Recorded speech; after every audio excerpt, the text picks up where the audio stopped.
Welcome back. This is the Daily Thunder Podcast. I'm your host, Ryan Woods. I am joined tonight by a very special guest, publisher of Daily Thunder, John Napier. John, how are you, man? I'm doing good. I couldn't miss the opportunity to talk about POKU going nuts from three-point range. What a night POKU had from beyond the arc. 7 of 11 from three, 63.5%. And that is a new Thunder rookie record, passing Theo from earlier in the year with 6. Most threes by a rookie in a game in Thunder history. 25 points for POKU to go with 9 boards, 4 assists. He was clearly just the star of the show for Oklahoma City tonight. This is our first time to get to talk this year about this team. What has been your impression of POKU early in the year, and how has it changed? I think early in the year, the adjustment to the NBA was difficult for him. Of course, the speed and the size of the game was going to be a major adjustment for him, especially with his age and his size. But, I think going to the G League helped him develop confidence because he got to be more of a primary scorer and have the ball in his hands, initiate offense a lot more. And he's come back to join the team since being in the G League. It has been phenomenal. I think, it's disappointing that we don't get to watch more Shea and Darius, but being able to have POKU be the guy a little bit helps him generate that confidence. And I think he's, embraced that opportunity.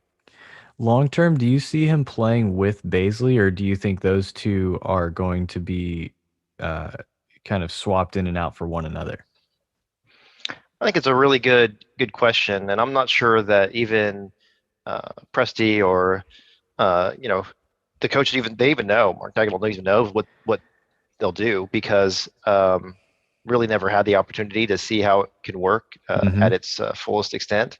So I don't know. It's a good question. It's kind of an open question. I'd like to see how that they can play together and also spell each other at times. I've been so curious about POKU going forward. What is his what position will they settle on? Because eventually they will pick a spot that they choose to get him the most minutes in. And I'm so curious what that's going to be, because it seems like it could be the 3, the 4, or the 5, at least on offense. He's not a good defender right now at any position. He's a really, really, really bad defender. But he's a fantastic rebounder. And when he gets the ball, he seems to be getting more and more comfortable just taking off with it. And we've seen him be a good passer in the half court. He had another great assist in pick and roll where he gets into the lane and sends it to the corner for Maladon, who had another fantastic night. He also had 25 tonight for Oklahoma City. So I think his passing is so awesome in the half court, and I'm excited to see more of that expand as he gets out on the break, because he's so tall, but he really does have a great handle for his size. And he's such a strange guy to me, John. He doesn't look 7 foot. A lot of 7-footers look their height, if not taller. He moves around as if he's like 6'6". It's really strange.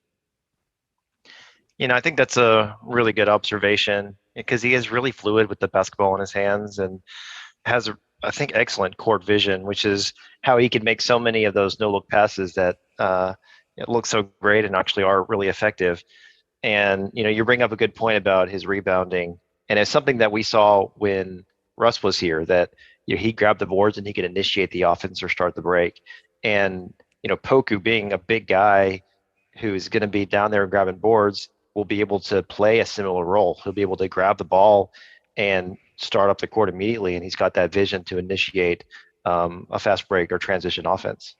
No doubt. And we've talked about Bazley before on the show, that's what we're looking forward to so much from his game, as well as the ability to grab a rebound and push the break and put a guy like Shea filling the wing, like not having to be the only person that can lead a fast break. Darius Bazley has shown some promise in that area as well. So they could potentially roll out a 5 a five-man unit where this is obviously down the line, but where every person that could potentially grab a rebound, all five guys have the ability to just take off with it, and that is very, very exciting and could lead to high level offense down the road, especially with shooters. Like all of these guys, there seems to be a premium on finding guys that can pass, dribble, and shoot. And if you can't do all three, then there's not going to be that many minutes for you. Even a guy like Kenrich Williams, who has lived on the bench of a lot of NBA teams for a while, comes in and can do all three and can play make at his size and is a very good screener, is a solid defender, and but on the offensive end, he can be a facilitator, he can knock down shots, and he can get his own at the rim. So I'm pumped about the prospect of Baisley and Poku and Shea, Dort all together. It's going to be very exciting. And another really competitive night, I thought, from Oklahoma City. They showed their teeth tonight, I thought, in for a big stretch of this game, despite being so shorthanded, obviously playing essentially a glorified G League team against the Charlotte Hornets. So, what did you think they were going to win this game at any point, or did you feel like the Hornets kind of had this one from the jump? Well, in the first quarter, the Hornets came out firing and had a double-digit lead midway or early in the first quarter, and the prior three games, it was sort of the same story with the Thunder, where they fell behind big in the first quarter and never recovered. Here they fought back really quickly, Hmm. and it was competitive to close the quarter and remain competitive throughout the game. I guess I didn't really expect the Thunder to win, and I don't really go into the games anymore paying attention to the prospect of winning. Hmm. It To me, I'm just watching the young guys to see how they perform, to get excited about what they're doing in their development. And honestly, a loss like this, where you get to see Poku showcase his range and his abilities. Theo played really, really well. New guys, Bradley and Horde, contributed. I mean, that's worth the price of admission, and I think it was a successful game to be competitive and not steal a win. Yeah, isn't that it's such a new thing. It's such a new feeling to have as Thunder fans this year is the new normal, the new positive night for Oklahoma City is what you just described. A very fun and entertaining promise showing from the young guys and a loss. And I don't think I guess it's been a rather quick adjustment as last year was such a competitive, fun season. But you're exactly right. Like that is what we go into these games looking for is a competitive night, but to it only to a certain extent. And then we're looking for the L in the loss column, and it's an important one tonight. Oklahoma City moves back down from eighth to seventh as far as like getting up towards that number one pick or the number one in the standings, I should say. And then they got help from Washington. So Washington gets a win over Orlando. I got to say, I was a little torn over who won that game, which one would help the Thunder the most. Um, but either way, that was a win-win. So Washington gets their 18th win. Orlando's still at 17. The Cavs, I believe, are at 17. So, are there some guys in the draft that you've been paying attention to, or has that been something you're gonna save for later on? Yeah, I'll be honest. I'm going to save that for later. My skill set, well, I don't know if I have a skill set in evaluating basketball players to begin with, but I definitely do not have the skills to evaluate college talent. I mean, there are some fun players. I mean, you saw what Suggs did in the tournament, Sure. and that was fun to watch. And of course, being in Oklahoma, being able to watch a lot of games with Cade.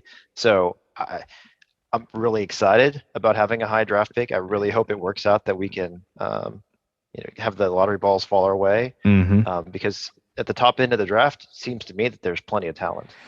There definitely is, and especially with the prospect of getting not just Oklahoma City's own pick as a quality pick, but getting Houston's if it falls outside that top four I know it got a lot of Thunder fans very, very excited for the lottery night. Um, so Oklahoma City plays again. They're back at it tomorrow. And I want to check the schedule because I'm blanking. I always do this, John.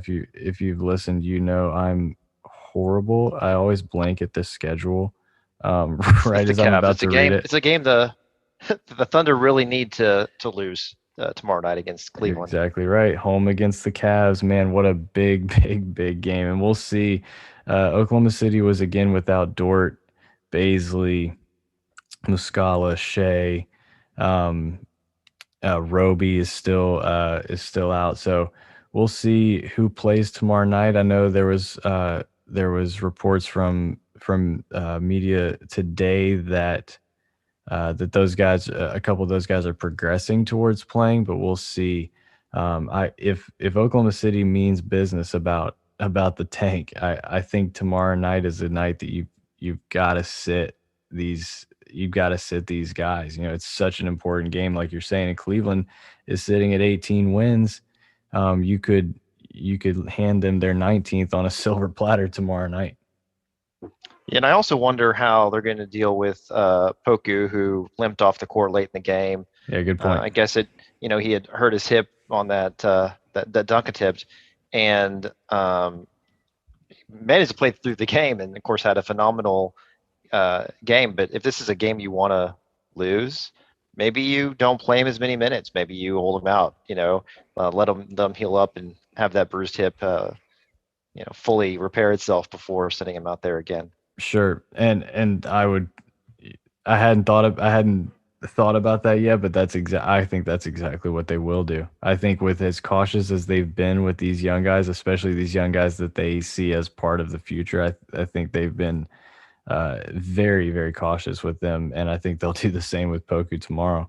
Um, I do want to mention before we get out of here the just how awesome the offense finds open shots, just like no matter who's on the floor. And we've mentioned that throughout the year that it just doesn't matter who's out there and who they're playing. They move bodies and ball in a way that gets them good looks against whoever. And I think it's really impressive.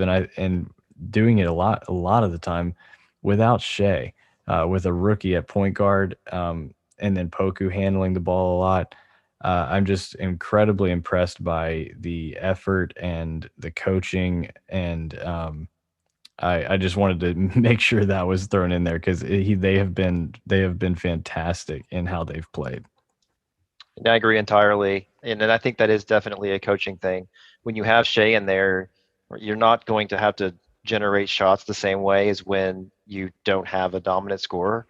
And the only way to generate shots in offense is by ball movement. And they've adjusted to the reality of who's on the court to generate good looks. And I say that's got to be coaching, especially with all the young players too. It's not like this is learned behavior. Yeah, Um, yeah, no question, no question. And we should mention that I don't know if you saw this a little coaching moment that was caught on camera tonight was Coach Dagnall and Poku. Did you see this? mhm. Uh, Poku caught a pass. There was a travel on Theo called, and he slammed the ball down in frustration. And the next chance that Coach Dagnall got, he pulled Poku over and made sure he knew like that is that we are not about that here. And I believe if if the Twitter lip readers are correct, had a bit of a choice words for him in saying that this you've had plenty of your share of mess ups out there, and I thought it was so funny and such like a it I told I mentioned to my wife when we saw it that felt like such a middle school coach who's also coaching his son on the team and had to bring him over and let him know like here's what we're not going to do. We're not going to do that. The pointing, the yelling, it just felt so much like I was back in middle school and my dad was correcting me over a mistake on the floor. It was so funny. That's a good observation. So we will wrap it there. Oklahoma City falls tonight to the Charlotte Hornets at home. That extends the longest losing streak now. This is the first time Oklahoma City's lost 4 games all year. They had lost 3 straight games, 3 different times this year, and now they've lost 4 in a row. They will either. I hesitate to say they will try to end that streak tomorrow night because I don't know if that's going to be the case.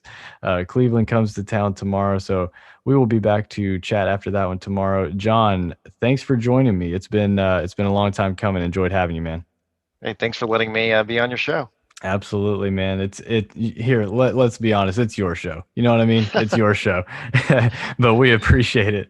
All right, John. Thanks a lot. Thunder fans, we'll talk to you tomorrow. This is the Daily Thunder Podcast.